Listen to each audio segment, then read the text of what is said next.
Chapter 54. Jethro. Exodus chapter 18, verses 1 to 12.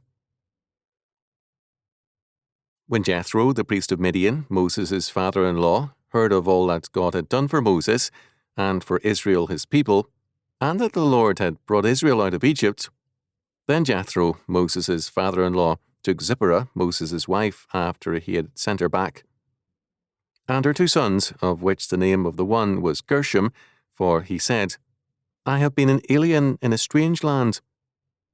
And the name of the other was Eliezer, for the God of my father, said he, was thine help, and delivered me from the sword of Pharaoh.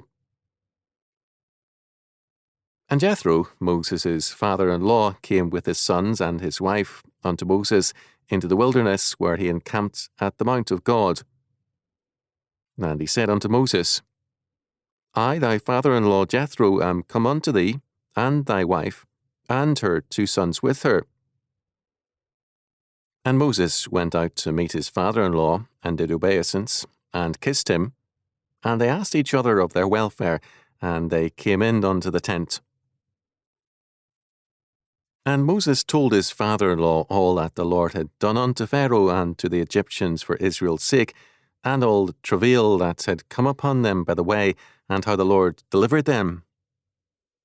And Jethro rejoiced for all the goodness which the Lord had done to Israel, whom he had delivered out of the hand of the Egyptians.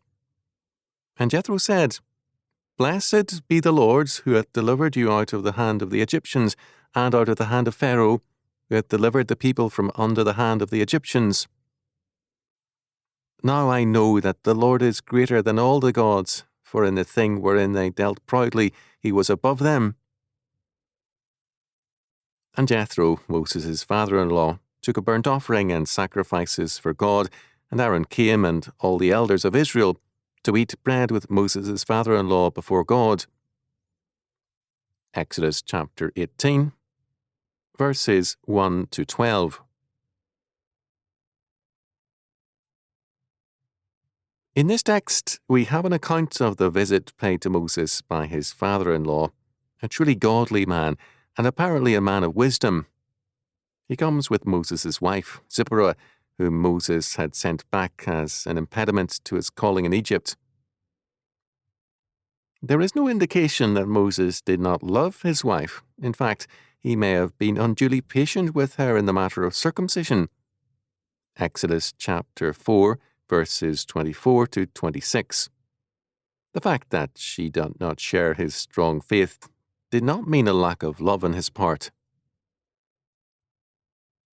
The name of Moses' father-in-law is usually given as Jethro in the 10 times he is mentioned in Exodus, chapter 3, verse 1, twice in chapter 4, verse 18, chapter 18, verses 1 and 2, verses 5 and 6, verses 9 and 10, verse 12. The name Jethro means preeminence. He is called Hobab in Numbers chapter 10, verse 29, and Judges chapter 4, verse 11, a name meaning beloved. In Exodus chapter 2, verse 18, Jethro is called Ruel, meaning God is friend. For us, such a plurality of names is strange. However, in the New Testament, we find that some men had a Greek name as well as a Hebrew one. In cultures where several differing peoples and languages are common, men have often had names derived from each particular tongue. Jethro's names are all Hebraic, which may mean that related languages were spoken by various groups. Jethro came, according to Honeycutt, with 2 related concerns. First, Jethro came after hearing of the deliverance and victory of Israel to lead a celebration of God's salvation. Second, Jethro was a priest, and because the dispensing of decisions was originally a sacral act, Jethro advised Moses to adopt a better method of dispensing justice. Justice is a religious fact. To separate justice from God is to destroy it. The contemporary view of justice as the distillation of human experience is destructive of social order and leads to a variety of differing opinions of the nature of justice. As a priest, Jethro felt it was his duty to instruct Moses in this area. The modern insistence that the church be silent in matters of justice is a great impediment to the furtherance of order in a society. In verse 11, Jethro says, "Now I know that the Lord is greater than all the gods, for in the thing wherein they dealt proudly he was above them." The word translated as gods is Elohim. It can mean pagan gods, it can refer to the triune God, and it can also mean magistrates or judges who are referred to as God because they are concerned with the administration of justice. Jethro says that the Lord is the source of all true justice. When rulers such as Pharaoh dealt arrogantly and unjustly with Israel, he was above them and greater than they were, and thus he dealt with them. For refusing to give justice, God brought his justice into action against the Egyptians. Similarly, in our time, God is above all our human administrations of justice and will judge them all. Asaph in Psalm 82 verses 6 and 7 refers to this. "I have said, Ye are gods, and all of you are children of the Most High, but ye shall die like men, and fall like one of the princes." Because of the influence of Greek philosophy, men tend to read verse 11 as a concern with an idea, an abstraction, whereas the Bible is specific and anti-abstractionist. This verse is thus not only an early statement of monotheism, as some say, but an affirmation of God's justice. In verse 7, we have an interesting fact. Moses, on hearing of Jethro's approach, went out to meet him, bowed before him, and kissed him. Although Moses was the more powerful figure, he recognized Jethro as his elder and as father-in-law, a family superior. Respect for age and authority is commanded by God repeatedly in such statements as this. "Thou shalt rise up before the hoary head and honour the face of the old man, and fear thy God. I am the Lord." Leviticus chapter 19, verse 32.